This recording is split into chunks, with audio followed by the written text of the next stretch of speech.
नमस्कार, मैं हूं आपके साथ मयंक। आज 2 अप्रैल है और रूस और चीन ने ईरान को आगाह किया है ट्रंप की बातों में मत आना।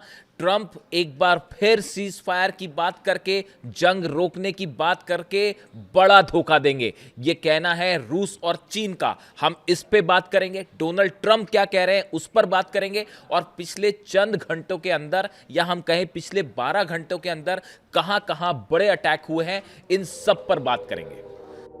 देखिए, इस वक्त की सबसे बड़ी खबर, अमेरिका के राष्ट्रपति ने राष्ट्र के नाम संदेश में यह अनाउंस कर दिया है कि जंग खत्म नहीं होगी, जंग जारी रहेगी।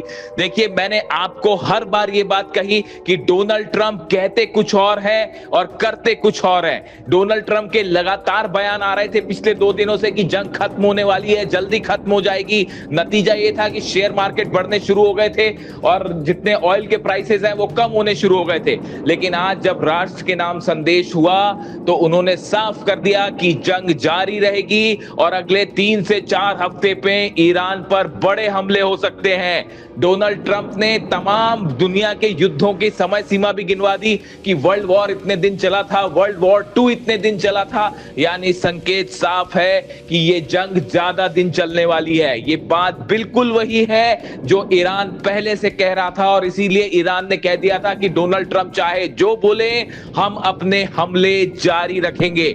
डोनाल्ड ट्रंप के इस संदेश के बाद यह बात साफ हो गई है कि यह जंग जल्दी खत्म होने वाली नहीं है, लड़ाई लंबी चलेगी। देखिए, बिल्कुल वही बात जो मैंने अपने वीडियोस में आपसे बार बार कही, आपको बार बार बताया कि डोनाल्ड ट्रंप इतनी आसानी से वापस नहीं जाएंगे, क्योंकि उनके इकोनॉमिक इंटरेस्ट हैं ईरान के ऑयल में, ईरान के यूरेनियम में, ईरान के रेयर अर्थ मटेरियल में। और अब यही बात निकलकर सामने आ रही है और इस डोनाल्ड ट्रंप के इस ऐलान के बाद माना जा रहा है कि अगले कुछ घंटों के अंदर ईरान की तरफ से बड़े हमले हो सकते हैं। और देखिए, ये बात साफ हो गई है एक बार फिर कि ये जंग को लेकर जो तमाम बातें कही जा रही थी, सीज फायर को लेकर या जंग थमने को लेकर, ऐसा कुछ नहीं होने जा रहा।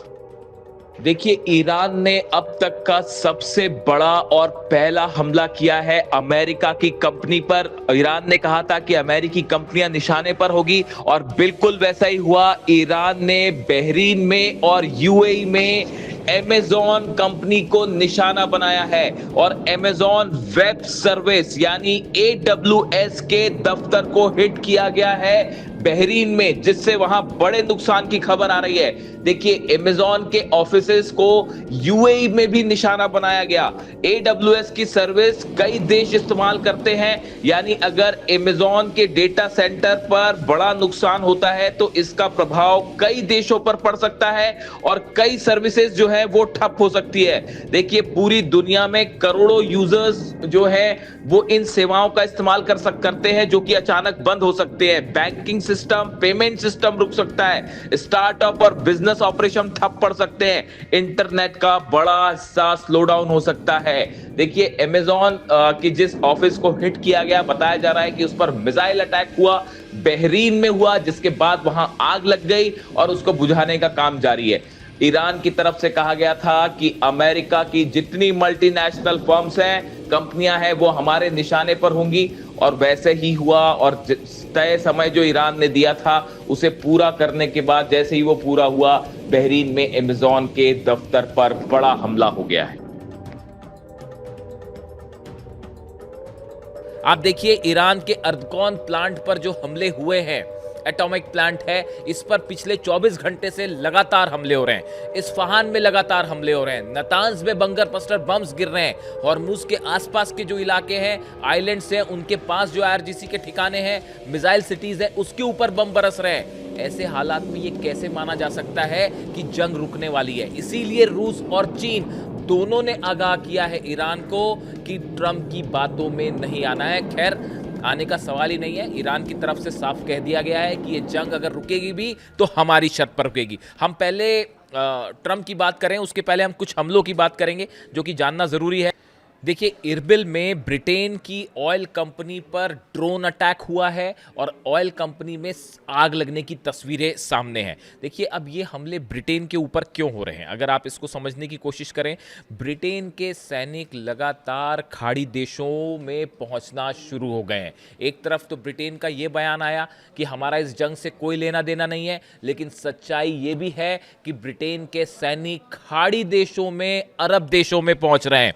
सऊदी को एयर सेवर डिफेंस सिस्टम देने जा रहा है ब्रिटेन, इस तरह की खबर है। कतर में टाइफून जेट्स उतर रहे हैं और बहरीन और कुवैत में भी डिफेंस सिस्टम तैनात करने जा रहा है ब्रिटेन। ये जो खबरें आई हैं, इसका नतीजा ये है कि ब्रिटेन की ऑयल कंपनी पर ईरान ने सीधा अटैक किया और ऑयल कंपनी धू धू कर जल रही है। देखिए, मैंने आपको पहले ही कहा था, इस पूरी जंग में दिखाई कुछ और देता है, बयान कुछ और दिए जाते हैं और असल हकीकत कुछ और होती है। देखिए, हालात पर नज़र है, जो भी अपडेट होगा आप तक पहुंचाऊंगा। कमेंट करके बताइए वीडियो कैसा लगा। Thank you so much.